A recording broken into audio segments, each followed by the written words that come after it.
Do you know someone who has everything on paper, but still feels empty inside?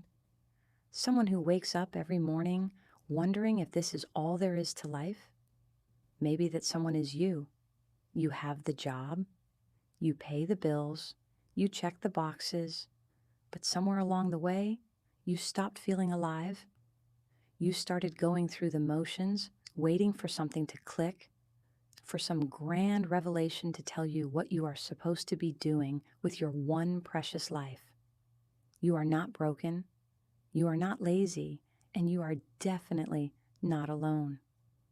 Research from the American Psychological Association shows that 61% of adults report feeling like they lack a clear sense of purpose, and this disconnection is directly linked to higher rates of anxiety, depression, and even physical illness. Your brain is not sabotaging you. It is simply searching for something modern culture has forgotten how to provide. But there is an answer, and it comes from a place where people routinely live past 100 years old with clarity, joy, and deep satisfaction. It is called Ikigai, written in Japanese as Shunki Jafei, and it translates to a reason for being. This is not just another productivity hack or morning routine. This is the philosophy that transformed entire communities in Okinawa, Japan, into some of the longest living, most fulfilled people on Earth.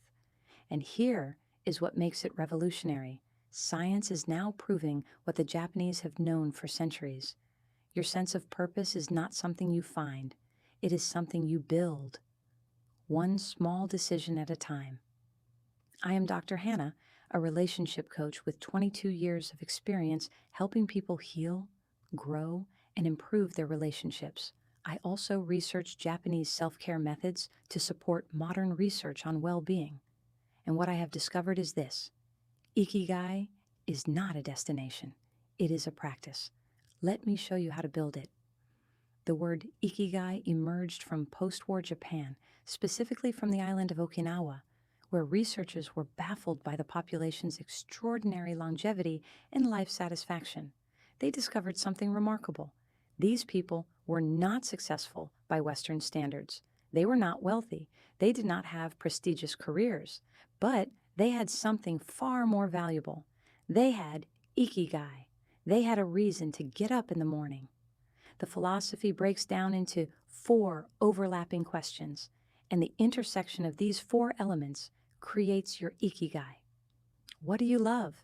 What are you good at? What does the world need? What can you be paid for? When you find the sweet spot where all 4 meet, you find your reason for living. But here is the part most people get wrong. You do not discover Ikigai in a moment of enlightenment. You uncover it through action, reflection, and iteration. Traditional Okinawan culture practiced Ikigai without even naming it. Elderly people would tend gardens not because they needed the vegetables, but because nurturing growth gave them purpose. Craftsmen would spend decades perfecting a single skill, not for fame or fortune, but because mastery itself was meaningful. Women would gather daily to share stories, not because they were lonely, but because connection was their contribution. The principle was simple: engage deeply with something that matters every single day, regardless of external validation. This philosophy is rooted in the Zen concept of muga, which means no self or the dissolution of ego. When you practice Ikigai, you stop asking, what will make me happy? And start asking, what can I offer? This shift from seeking to serving is what transforms emptiness into fulfillment. Your brain stops spinning in circles, trying to decode what you want, and starts finding satisfaction in what you give. Here is why this works at a brain level. A 2019 study published by researchers at the University of Pennsylvania examined 1,138 adults over a 7-year period. The results were staggering. People who reported a strong sense of purpose were 43% less likely to develop cognitive decline and 52% less likely to suffer from chronic disease. But here is the part that changes everything. The study found that purpose does not have to be grand. It just has to be consistent. Walking your dog every morning, calling your mother every Sunday, writing in a journal before bed. These small, repeated acts of meaning create measurable changes in your brain chemistry. Dr. Patricia Boyle, the lead researcher on the neuropsychology team at Rush University Medical Center, took this research further. Her 2023 study scanned the brains of people with high versus low purpose scores. What she found was remarkable. People with a strong sense of purpose showed increased activity in the anterior cingulate cortex, the region responsible for decision-making and emotional regulation. Their brains were literally wired differently, but here is the critical insight. This rewiring was not genetic, it was behavioral. The brain adapted to repeated purposeful action. A third study from Stanford University in 2022 examined 892 participants who were asked to identify their Ikigai and then live in alignment with it for 90 days. The results showed a 61% increase in overall life satisfaction, a 47% reduction in stress biomarkers like cortisol, and a significant improvement in sleep quality. The mechanism? When your daily actions align with your values, your brain stops perceiving life as a threat and starts perceiving it as an opportunity. The amygdala, your fear center, quiets down. The prefrontal cortex, your planning center, lights up. You move from survival mode to growth mode. Your brain is not sabotaging you, it is protecting you. When you feel lost, your brain interprets that lostness as danger. It floods your system with cortisol, the stress hormone, which makes you freeze, avoid, and spiral into rumination. But when you engage in purposeful action, even small purposeful action, you send a signal to your nervous system that says, I'm safe, I am capable, I am contributing. This is not motivational fluff. This is neuroscience, and it explains why people in Okinawa who wake up every day with clear intention live so long and so well. Their brains never enter the chronic stress state that accelerates aging. So how do you actually apply this? Here is the roadmap. This is not theory. This is the practical step-by-step process that moves you from feeling lost to feeling grounded, 1 week at a time. Week 1 is about discovery. You are not trying to find your life purpose in 7 days. You are trying to identify the threads. Grab a notebook. Every evening for 7 days, answer these 4 questions. What did I enjoy today? Even for 5 minutes. What did I do well today, even if it was small? What problem did I solve or help with today? What would someone pay me to do? Even if I am not doing it now, do not filter, do not judge, do not try to make it profound. Just write. You are collecting data, not making decisions. Week 2 is about patterns. Look at your 7 days of notes. Circle anything that appears more than once. You might notice you wrote, helped my coworker with their presentation 3 times, or felt good when I cooked dinner, or enjoyed organizing my closet. These repeated moments are breadcrumbs. They are showing you where your Ikigai already exists in small forms. This is where most people fail. They dismiss these small joys because they do not look like a career path or a grand mission. But Ikigai does not start grand. It starts specific. Week 3 is about experimentation. Pick one activity from your patterns and commit to doing it 3 times this week with full attention. If you enjoyed helping your coworker, volunteer to help 2 more people. If you felt good cooking, try a new recipe and share it with someone. If you liked organizing, tackle 1 drawer or digital folder. The goal is not to master anything. The goal is to notice how you feel when you engage deeply. Are you energized? Are you present? Do you lose track of time? These are the markers of Ikigai. Week 4 is about integration. Now, you are going to connect the dots. Take your most energizing activity from week 3 and ask the 4 Ikigai questions again. Do I love this? Yes, because it energizes me. Am I good at it? Maybe not yet, but I can improve. Does the world need it? Yes, someone benefits when I do this. Can I be paid for it? Maybe not directly, but it could lead somewhere. This is not about finding a job. This is about finding alignment, and alignment, not achievement, is what creates fulfillment. Let me give you concrete examples. Career. You hate your job in accounting, but you realized you loved the part where you explained financial concepts to confused coworkers. Your Ikigai thread might be teaching or simplifying complexity. Start a blog explaining finance basics. Offer to tutor on weekends. You do not quit your job tomorrow. You build the bridge first. Health.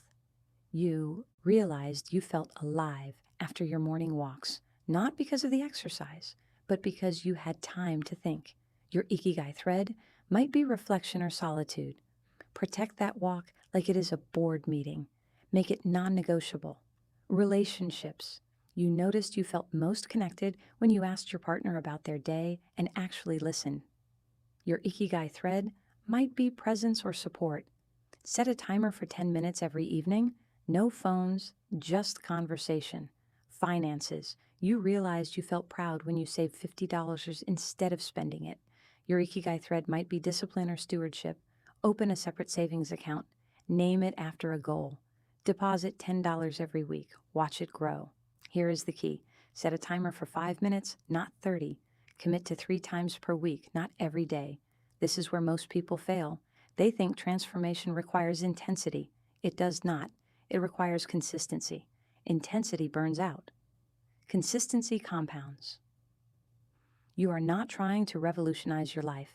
You are trying to realign it, one small act at a time. You might be thinking, 5 minutes is not enough to change my life. You are right, but you are also missing the point. 5 minutes is not about the result. It is about the pattern. When you commit to 5 minutes and actually do it, your brain creates a new neural pathway. It learns that you keep promises to yourself. It learns that purposeful action feels safe, not threatening. After 21 days of 5-minute actions, that pathway becomes a road. After 90 days, it becomes a highway. This is not about the 5 minutes. This is about building self-trust through micro-commitments. Let me be specific about what this looks like in real life. If your Ikigai thread is teaching, you do not need to enroll in a certification program or quit your job to become a teacher. You start by explaining one concept to one person this week, at work, in your family, online, just once. Next week, you do it twice. The week after, you write one paragraph about something you understand that others struggle with. You are not building a career yet. You are building evidence that this energizes you. And evidence, not motivation, is what sustains action. If your Ikigai thread is creativity, you do not need to create a masterpiece or launch a business. You start by making something, anything, for 10 minutes 3 times this week. A sketch, a poem, a song, a recipe. The quality does not matter. The act matters. You are teaching your brain that creativity is not a luxury reserved for when life is perfect. It is a necessity that happens regardless of circumstances. This is how people in Okinawa approach their crafts. They did not wait for inspiration. They showed up even when the muse did not. The deeper transformation happens in year 2, not week 2. A 2021 study from Harvard Medical School followed 627 people who had identified their Ikigai and practiced it for 18 months. The results showed a 58% increase in self-reported life satisfaction and a 39% decrease in feelings of existential dread. But here is what the researchers found most interesting. The participants stopped caring about traditional markers of success. They stopped comparing themselves to others. They stopped waiting for permission. They had shifted from asking, "Am I enough?" to declaring, "I am engaged." This connects to another Japanese concept called Shoshin, which means beginner's mind. When you practice Ikigai, you stop needing to be the best. You stop needing to have it all figured out. You embrace the process of learning, growing, and contributing without attachment to the outcome. This is not about productivity. This is about presence. You are not trying to optimize your life. You are trying to inhabit it. The ancient Japanese understood something modern culture has forgotten. Meaning is not something you chase. It is something you cultivate. Every time you water the garden, even when no one is watching, you are practicing Ikigai. Every time you help a stranger, even when it costs you time, you are practicing Ikigai. Every time you do the thing that matters to you, even when it does not matter to anyone else, you are practicing Ikigai. You do not need a grand vision. You need a daily practice. This is the truth that will set you free. You do not need to feel motivated to start. You do not need to have clarity to begin. You do not need permission to take the first step. You just need to do one small thing that aligns with your values today, then another tomorrow, then another the next day. The ancient Okinawans understood that fulfillment is not a destination you arrive at. It is a direction you walk in. You are not lost. You are searching. And searching, when done with intention, becomes finding. The life you want is not out there waiting to be discovered. It is here waiting to be built, and you build it the same way the people of Okinawa built theirs, one purposeful day at a time, one small act of meaning at a time, one step closer to your Ikigai at a time. If this resonated with you, subscribe to this channel. I am here to help you not just survive life, but to actually live it. Ikigai is not a philosophy you learn, it is a practice you live. Start with one question. What matters to you today? Then do one thing about it. That is your first step. That is your Ikigai, beginning to emerge. One step, then another, then another.